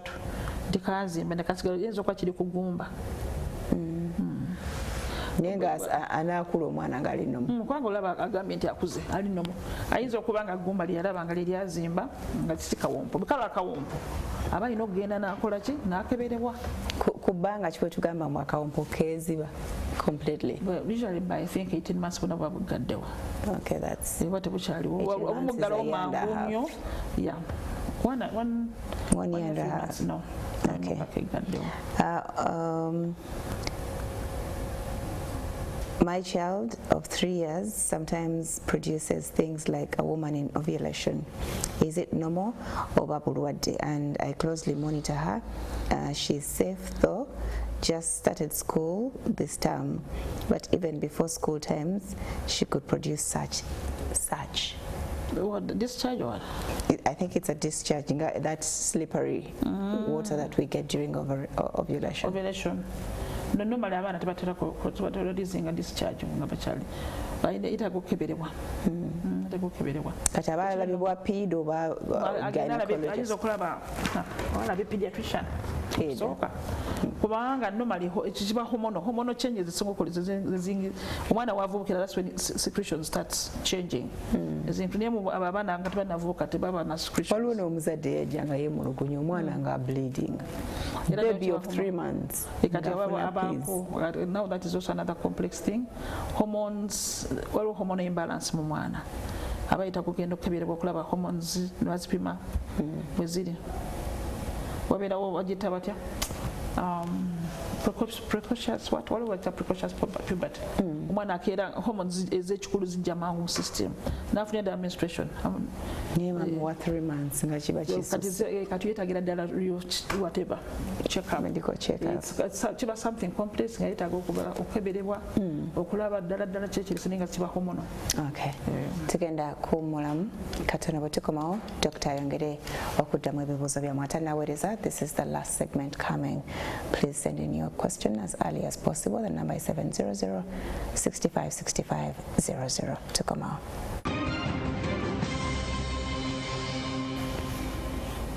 Okay, okola kyatenda kwekomera ku MwasuzeMutya. Dr. Elizabeth Namagala gutulina mukugu mu kujanjaba abaana. Good morning NTV, please help me. I have a 2-month daughter. They told me she has oral candidiasis and I bought nystatin. Okay, suspension, but it's 2 weeks now. She still has them. What can I do? Help me, I am worried. Oral candidiasis. Yeah, that's candida of the mouth. Kababera nnyo common mu baana abawere. Yeyoleka bubonero ki? Yaleeta white patches in the mouth. Bamanyi okufuna kikotinga olusi ku lulimi. Naye olwokubanga mwana akyali wa 2 months, akyali muwere. Bw'apazisitinga beyond 6 months, then that's when you start worrying. Abaddeko ku antibiotics tulina okukimanya. Abaddeko antibiotics. Abaddeko eyo nystatin naye akyapazisitinze. Abaana abawere bamufuna nnyo candida. But because they are still balancing, they are still growing, it means ekula bukuzi. Naye kati kansubire byonna talina kirala kyonna kyayonka bulungi. Akontinene ezo nystatin whatever. Alabe naye n'akamwako ebbeere yakebere ayinza okuba naye ayinako. Kati engeri gye kyeteekamu nti ebintu byonna byonna ebi associated wansi nti biri sexually transmitted. Tubeera ne guilt eyo ng'olabye omwana alina ekintu bamudiagnose n'ekintu bwe kityo birowooza. Where did I go wrong? Candidiasis ali common nga bwe baana abawere. Totally sexually transmitted. Although a man can give it, a woman can pass it on to her husband. Because as I said, it's an overgrowth of a fungus. Bacteria is controlling that fungus gets a chance to overgrow. Kati omukyali osinga abadde alina okusiibwa negata n'omwami asobola omuwa ne candida. So can I often a candida? I think that is sexually transmitted. No, in a few cases, I think if a man, then about just sign with the candida, generally is not a sexually transmitted disease. We don't transfer it because it's a normal part of your body. It just overgrows. Later that sign. Nekulaga ng'obosiidde okola kino omusajja ayinza okukifaanana n'asiibwa ate kyangu nnyo omukazi watajanjabire naye candida overgrowing asobola okumussa ku musajja but you don't term it as a what kubanga ate naye ajjanjabwa kubanga aleeta okusiibwa ayinza okuleeta okunuubula oba okunuubuka oba okukola ki n'affectinga kati wabanga bali married couple n'aleeta gondi n'aleeta discomfort eyo so yeetaaga okujjanjabibwa naye kasita abanga overgrowing kati nono era ali kulumira omwana era alinza okuleetamu sourness mukamwa omwana tayonka bulungi ate n'ebbeere y'omukazi naye n'afunako era candida kubanga kati omwana ayonka that candida can also go to the breasts, the nipple. So can she stop breastfeeding? No, she has to breastfeed. She just needs to go checking. I'm making sure that I'm in contact no musawe. Can speak to money amuzali amudwaliro. Ayinza omuzawe n'amulaba. Continue any starting drops. Candida wapazisitinga ennyo then we start thinking about the underlying conditions. Ezinzo kwanga zimuleza. Naye akyali too young. 2 months. Okay. Lillian from Entebbe agamba baby wange yawona ekkundi naye ate alina emyezi 11 but lyazzeemu okulwala twagendako mu scan ne batugamba nti obuzibu tebuli munda mbu infection naye ekkundi livaamu amazzi ate liwonya. Okay, kaya alinamu infection yetaaga omusawo omukebera ayinza okuba wala abantu abasigalamu oba kikaba nga ka connection akageta ku ndeeyo gundi ku membranes ezibika ku kyenda kaleetamu infection kaba nga ka cyst kayinza okufuna kubanga naye n'abakazi abakulu akafunye mu myaka 6 ng'ekulireeta amazzi mubeeramu kabanga katyuba kakonectinga ku kundi tekayitira mu kundi nekayita infection era katera okutana kati agende omusawo akeberewo alabe kubanga ekyokuva amazzi mu kundi si kituufu eriwonya saline water is akata kyakola it's beyond that akata kyakola kabali akutukadde kwa omwana akuze agende bajja muwayo ku antibiotics ne balabe kyekireeta okuba nti walirizinga amazzi kitegeeza loka connection ikuno li connecting ne munda membrane z'omunda. Okay. Nafuna ekizibu ky'amabeere whenever I breastfeed I developed wounds around my nipples, which was so painful. But when I stopped, they would disappear. What should I do? One baby Galian says, okay, in a candida. Now we have a candida, one of where one candida, Maba Munjino. I saw Gana Kunipo, your mamma. Okay, but also, Bamujan, Mama Itago Kunja, but also, I what am I on someone? Because I think it happened to me, Ganza de Baby Wanga Soka. Nti oba olustomanyi kuyonsa mwana omuteekayo kanipo kenyini instead of this whole black thing. So nabanga asika eventually kalachinga onto the breast balloon. Yeah. Ebbere ly'omwana oba omuyonsa lirina okubeerayo munda aluma ku kino ekya black si nipo cause nipo eba ekya kuluma.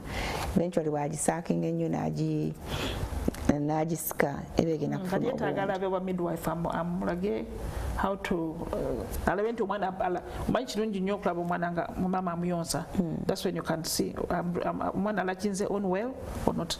Yetaaga ogenda alabe either the midwife or the doctor yamuzaaza or one of the midwives or the gynecologist bamulage alakinge on bulungi naye alakyakenge n'ebbeere alabe ki ekiriwo ddala. Is it the nipple kubanga kati okuva omwana okubanga tamuyonsa nikyo si kirungi.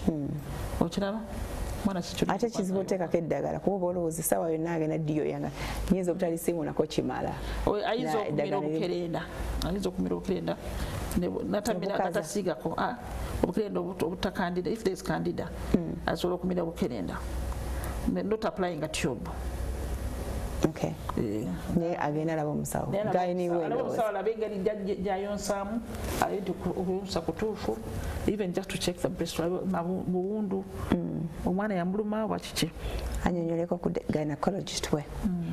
Okay, nze Mama Allen Emukono nina omwana wange kati myaka 3 atera okuzimbazimba ku mutwe ne ku bigere ng'obuzimba obwo buvaamu amazzi ne bumala ne bufuuka amabwa ate nga bimusiiwa era n'afuna ne temperature.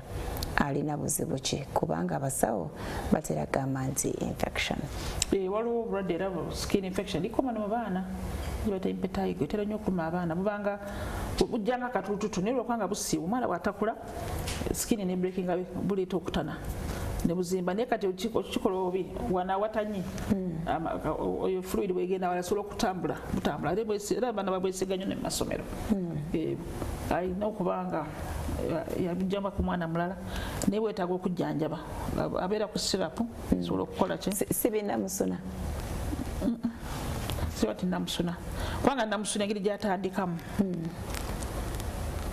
Of course, skin condition yonna kizibu gitegeera kujjako ng'omuntu akoze eki agirabye naye bw'abanga okeze kyendowoozamu agambye nti bujja ne bugenda namusuna yandibadde tasobola kubeerawo for all that long abanga bujja ne bugenda so most of the time oba buno bujja bu infection obwo kaba katututu nekagira nafuna skin infection nebeera ng'etambula kati wano buzi obuvudde wano ne bugenda wano bugitambuza ate asobola n'obusiiga banne mukwata kati kiba kirungi nalaba omusawo skin infection kizibu gijjanjabira gijjamba nga togirabye kirungi ogiraba omusawo n'agiraba kati n'amazzi g'anaaba omwana nago galina okuba nga mayonjo oluusi bagattamu ka savlon katoni gabanga ki kagenda ku skin kakontrolingako infection oluusi bamwayo syrup infection eri ku skin negenda naye yeetaaga okulaba omusawo alabe kagundi ako ka infection oba infection oba kiyinza okuba nnamusuna nga bwogambye naye nga bwekiba nga kiruddewo tatera kuba nnamusuna eyo empetayigo etera okulwawo ng'etambulatambula empetayigo. Okay. I'm Dora. I have a child of 4 months now. I started giving him bottle milk when he was 1.5 months. At first there was no big problem, but nowadays he's passing poo-poo almost every minute. Fulumia poo nga mulimu amazzi ntiddemu. What could be the problem? 4 months. Okay, first of all, yakeera nnyo muwa amata naye alina okuba ne reason oyinza okuba talina mabeere bulungi naye agambye amuwa amata obaga mukebe agambye bottle feeding kale kibe kyabbo tetukkiriza abaana bawa bottle feeds olwokubanga obuyonjo bwetaaga bw'amaanyi nnyo olina okuba nga ennywanto ezo oziyonja nako akanywanto kennyini katereka germs nezirwaza omwana so kati omwana ng'oyo abanga ali ku bottle feeding engeri gyategekamu amata gye bateekamu ecupa esobola okumulwaza kati ate okuddukana okwo that is coming to diarrhea afunyemu okudduka so omwana agamba every minute ngaddo ngayitira passing poo almost every minute yetaaga ayinza okuba alinamu infection ate nga poo alimu amazzi zategeeza diarrhea. Yeah, that is diarrhea. Any loose stool, nadala nga mulimu amazzi wetu. Era diarrhea. Inamu kwa infection. Yetaaga okumu evaluating. I'm probably omusawo amulabe. Kwa ate no just it needs an evaluation. The whole feeding. Kubanga kati tabudde lwaki omwana yamutandika okumuwa eccupa nga tanaweza emyezi 6. Ate ekyo yetaaga afunye okudduka n'okwo. Yetaaga okulaba ayinza n'okuba reactinga ne ku gamata ago gamuwa. So yetaaga okulaba omusawo. Alabe pediatrician amukolere proper whatever management plan oyo mwana. Okay. Nze Grace omwana wange olubuto lumuluma buli kadde okay musikani ayinege wanisa kigambo musikani bagamba alina ensanjabavu ku 9 ekyo kiva ku she's 7 years old now. Ensanjabavu ku 9 agasiwulirangako buli muntu abali ensanjabavu ku 9 kubanga ensanjabavu zibeera buli wamu. Ensanjabavu bitegeeza ensanjabavu zino nga zole ziwali zibeera mu nkwawa zibeera wano soto zikuŋŋaanya oba hana wano omuntu wafuna sore throat buno obuzimba ne muyana era tulinayo ensanjabavu zaayo. Kati oluusi abaana abamu bwe bafunye fulufulu ensanjabavu ezimu zimanyi okuzimba n'ez'olubuto n'afuna ne abdominal pain. Naye kati kitegeera ddala kyekireeta ensanjabavu ezo yetaaga okwera n'okulaba evaluated bakolera ultrasound balebe lwaki alina ensanjabavu ku 9 kubanga kiyinza okuba nga kintu kira kye tulowooza nga tekiri nnomo. Lwaki baziraba? Olubuto lumuluma. Yetaaga okubeera evaluated oyo.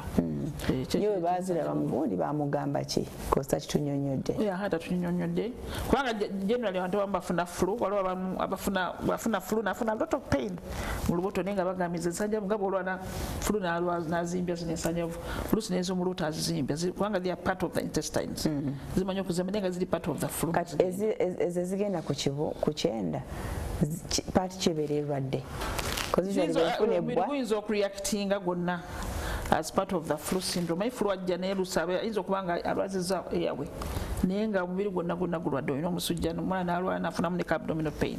Ensanjabavu no zireacting okuba nga ziza okulwanyisa obulwadde kubanga ze zikuyamba okuŋŋaanya bacteria ziba ziza okulwaza n'ezo viruses so zizimba ngale nga obulwadde buggwawo nga nazo zidisappear. Kati nawo for the child to have ensanjabavu nga tezigenze wabeerawo ekikyamu kubanga zizimba nga infection wekka ne zigenda. So kati lwaki wona alina ensanjabavu zibamugamba zibalabye wa myaka 7 nga tezigenda aba yetaaga okulabibwa bagende mu kativi yetaaga okulaba abasawo. Kati kyamaze okulaba ku bazadde abasinga oluusi balawo okulaba specialist olwo conditions ezimu ng'omuntu asaana opinion y'omuntu omusawo omutendeke mu eyo line so kirungi n'amulaba n'alabira ddala lwaki omwana alina ensanjabavu zituli ensanjabavu. Okay. This is Ivan. Let the doctor help me on why there is less breast milk in the mother's breast and what is the solution for it, because it is assumed that the baby is not getting satisfied and crying over and over. Mama ina mabere matono. Mama okukola amabeere obulungi. First of all, system erina okuba nga etandikirwa ng'omwana yakazaalibwa. Omwana oluzaalibwa bw'ati twagamba baterewo omwana ku breast omwana afune bond eyo. Amabeere baye gajja okusinziira ku mwana bw'ayonka. Omwana bw'ayonka ddamu omwana bw'ayonka bwegenkana okujja. So bw'atayonka kimala era tegajja. So that whatever that is sort of like the more you breastfeed the more the milk comes. Ne bamaama abamu amabeere tegajja. Wala bamaama abamu nga bakoze everything that that's their nature, the nature of their breasts. Nga tebakola enough breast milk. So okukiprovinga nti tegajja olina okuba nga omutaddeko ku bbeere nolwa nti despite putting the child ku breast yena tegajja. Kati omwana oyo atayonka oluusi olaba nga bw'ayonka oba n'akaaba oluusi aba takuse kiraba naye nga olina okukiprovinga only if you put the baby on the breast repeated nolaba nti tegazze kubanga yo reflex ekola nga omwana mutadde ku bbeere. Kati oluusi mother ayinza okubeerako bwekiba nga bengambye abamu balina genetically abamu balina nga tebafuna mabeere naddala amabeere amanene nnyo ago kisesa tegabamu nnyo ate abalina amabeere amanene gabeeramu a lot of fat tegabamu nnyo ogundi mabeere nate nosanga balina obubeera obuteri nnyo obwo nga tebulimu nnyo amata. So oluusi genetically ndoza wabeera some variation so kati wala abantu abamu tebakola mabeere. Bintu nga ki bye tuyinza okulya oba okunywa ne twongera ku volume y'amabeere? So ekireeta amabeere abantu abamu just drinking enough water, just being hydrated. N'okujjako stress, warm room temperature, resting bulungi nnyo, obutabako stress. Mama abeera stressed nga yeraliikirira, enzoka yeraliikirira mulimu, yeraliikirira omwami, yeraliikirira oba embeera yawaka oba talya bulungi n'ekiyinza omuleeta stress yonna yonna ebuza amabeere mu maama. Ng'oggyeko genetics, kubanga genetics you cannot prove omwana omutadde ku beenola nti ntaddeko netegajja repeatedly. Kati mama alina okufuna enough rest, alina okunywa. Some mothers just drinking water brings milk. Abalala bagamba okunywa chai, wala bagamba banywa obutula, abala even herbal preparations later. Wala obusera buleeta amamu. All fermented porridge bamutundanga nnyo mu Shoprite. Ama baleetera amabeere. Wala even traditional things. People have all sorts of traditional things leeta amabeere. So ayinza ogezaako ebyo n'okulaba nti gajja. N'ekisinga stress, the mother should be able to rest. Alina okuba nga nywa kubanga okukola amabeere olina okuba nga naawe olina ofuna enough fluid. Okay, from Betty Saula,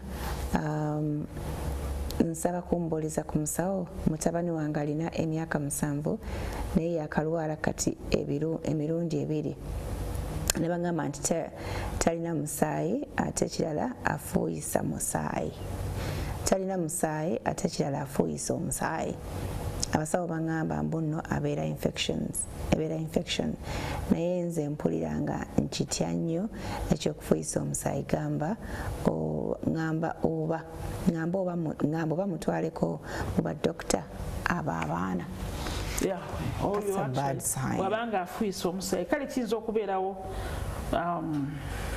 abantu abamu bafunye malaria bagita black water fever. Omusaayi ne gwononeka, malaria yino n'omusaayi. Kati mbaana amuguliza okwononeka ennyo n'ayisa omusaayi, kitera okubeerawo. Naye ebirala byonna tebirina kuleeta musaayi. Kujjako ng'alina injury of blood which that child doesn't seem to have. Naye okufuna ekituufu yeetaaga okufuna omusawo amukeberere omwana oyo. Kuba kati ono atalina musaayi kati ajja wa gwafuuyisa oba gwafuuyisa gwe gumalamu guli ogw'omubiri. Kati n'ekiro taba na musaayi lwaki talina musaayi. So tino kitegeera yafunako malaria n'amulwaza, alina kiramu condition ya musaayi kati yeetaaga okukebera, yeetaaga okufuna abajeta film report ne basoma kiri musaayi omusaayi guliko lwaki ayonoona omusaayi gwe. Kubanga okufuka omusaayi kitegeeza omusaayi gwe gwononese n'ogufuuyisa bwe gusuka obungi bwe gwononeka nga mungi gufulumira mu musulo oba system y'omusulo erina problem. Yetera okubeerawo naye kati wagamba talina musaayi usually destroying more than he's making it. Omwana yetaaga screening, bamuscreeninge bulungi balabe ddala kireese ekyo. Ayinza okufuna tekyali badde obwekyo namba nga alina injury mu kidno pain yandibadde yeeyoleka naye generally kati condition gyalina naddala nga ayisa omusaayi balina okumuevaluatinga by a specialist bakebere ddala balabe n'okulaba ne sickle cell balina ekyobutaba na musaayi they should also check out for sickle cell. Naye ayinza okuzinga destruction of blood, malaria, maybe other conditions. Neetaaga omusawo. Okay, at 7 years aba teyayolekadde obubonero. Abamu bayinza obutabuleka. Anyway, tusobola omukyala gwe twakyaza wano ng'omwana we yayoleka ate ku 16 years. Mwana yali 20 years. Bategeera mbu alina 20 years naye ndowooza yabali mu ddina bonna balina sickle cell bana 7. Bali mukaaga ngono balowooza talina naye mbagano mukala naye ng'alina naye nga bamuzuula ku 20 years. Kati abamu baba n'omusaayi oguba protecting, baba no eba fetal blood, baba ne some blood eba protecting naye nga that sickle blood si mungi nnyo nga gubalancing nalwo okulaga signs eza sickle cell. Okay. I have 2 kids. One is 4 years, another is 6 months. Naye ekifuba ne ssenyiga tebibagwako. I have bought drugs but no change. 4 and 6 months. 4 and 6 years. 4 and 6 months onasoma. Aleetera ono. So I'm making sure I wear fruits awaka abawabo. Vitamin C. Abawa vitamin C. Bazanyire musana baleke bazifune enough sunshine.